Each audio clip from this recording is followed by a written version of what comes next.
Assalamualaikum warahmatullahi wabarakatuh sa lahat ng aking mga kapatid sa pananampalatayang Islam at magandang araw din po sa lahat ng ating manonood, Muslim man o hindi. Ngayon po ay pang-14 na araw natin sa pagbabasa ng banal na Quran sa wikang Pilipino.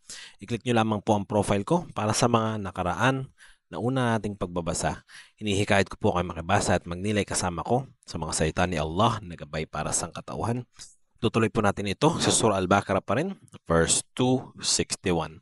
A'udhu billahi minash shaitanir rajim. Bismillahirrahmanirrahim.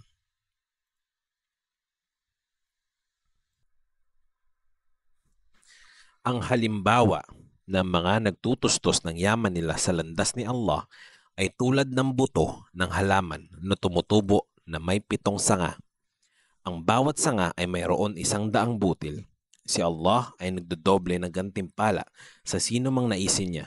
Si Allah ay nakaarok at nakaalam.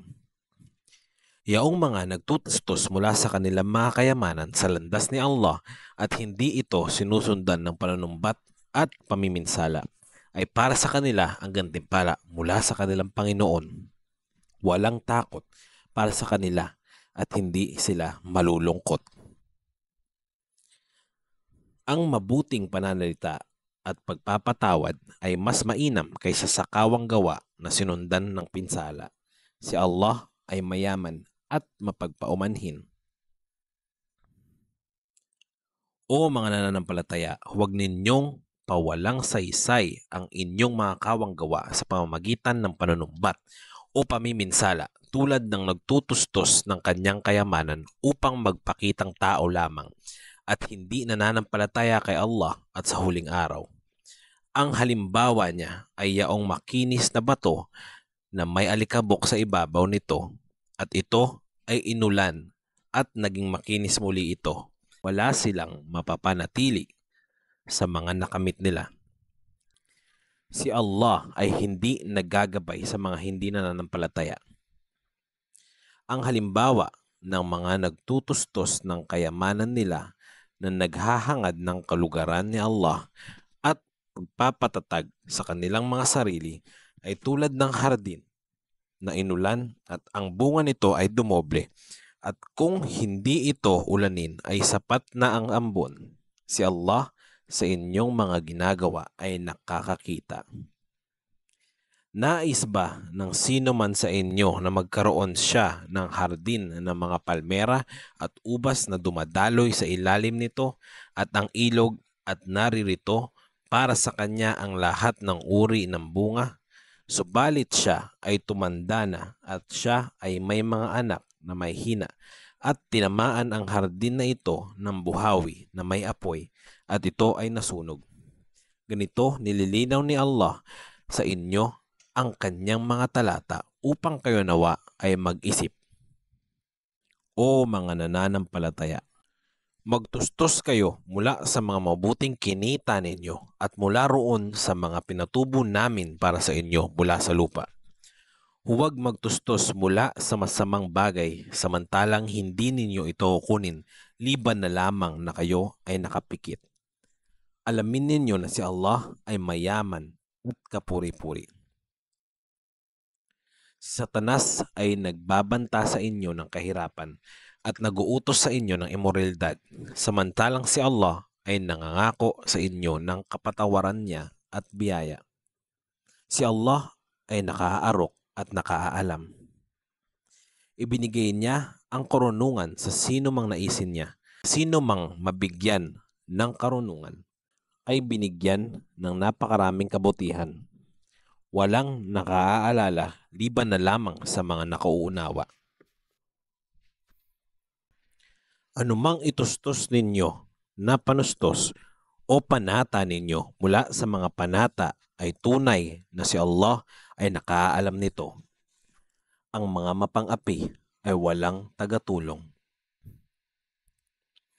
Kung ihahayag ninyo ang inyong mga kawang gawa ay mabuti ito.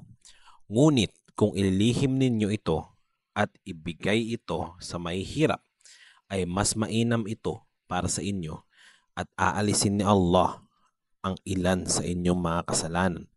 Si Allah sa inyong mga ginagawa ay nakababatid.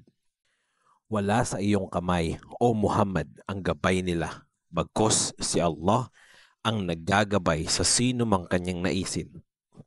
Anumang itustos ninyo na kabutihan para sa inyong mga sarili, huwag kayong magtustos liban na lamang na para kay Allah. Anumang itustos ninyo na kabutihan ay ibabalik sa inyo at hindi kayo madadaya. Para sa may hirap na abala sa landas ni Allah na hindi nakapaglalakbay upang maghanap buhay sa lupa. Inaakala ng mga mangmang na sila ay walang pangangailangan dahil sa hindi nila pamamalimos. Ngunit makikilala mo sila sa kanilang katangian. Hindi sila nangihingi sa mga tao. Anumang gugulin ninyo na kabutihan ay tunay na si Allah. Dito ay nakaalam. Yaong mga nagtutustos mula sa kanilang mga kayamanan sa gabi at maghapon, lihim man o hayagan, para sa kanilang gantimpala mula sa kanilang Panginoon. Walang takot para sa kanila at hindi sila malulungkot. Yaong mga kumakain ng pautang na may patubo ay hindi tatayo sa araw ng paghuhukom, liban na lamang na tulad ng isang pinapalo ni Satanas hanggang sa mapaliw. Ito ay dahil sa sila ay nagsasabing ang negosyo ay katulad lamang ng pautang na may patubo. Pinahihintulutan ni Allah ang negosyo at ipinagbabawal niya ang pautang na may patubo. Kaya sino mang datnan ng babala mula sa kanyang Panginoon at tumigil dito ay para sa kanya ang anumang lumipas na at ang hantungan niya ay kay Allah. Ngunit sino mang bumalik dito ay sila ang mga mananahan sa impyerno at sila rito ay mananatili habang panahon. Winawasak ni Allah ang pautang na may patubo at pinagyayaman ang kawang gawa. Si Allah ay hindi nagmamahal sa mga hindi nananampalatayang makasalanan. Tunay na ang nananampalataya, gumawa ng kabutihan, nagtaguyod ng obligadong pagdarasal at nagbayad ng obligadong kawang gawa ay para sa kanila ang gantimpala nila mula sa kanilang Panginoon. Walang takot para sa kanila at hindi sila malulungkot. O mga nananampalataya, katakutan ninyo si Allah at iwan ninyo ang anumang naiwan sa pautang na may patubo. Kung kayo ay mga nananampalataya,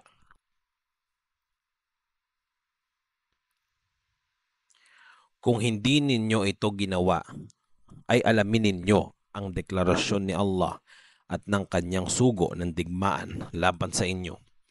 Ngunit kung kayo ay magsisisi, ay maaari ninyong bawiin ang inyong mga puhunan na hindi kayo ng api at hindi kayo inapi.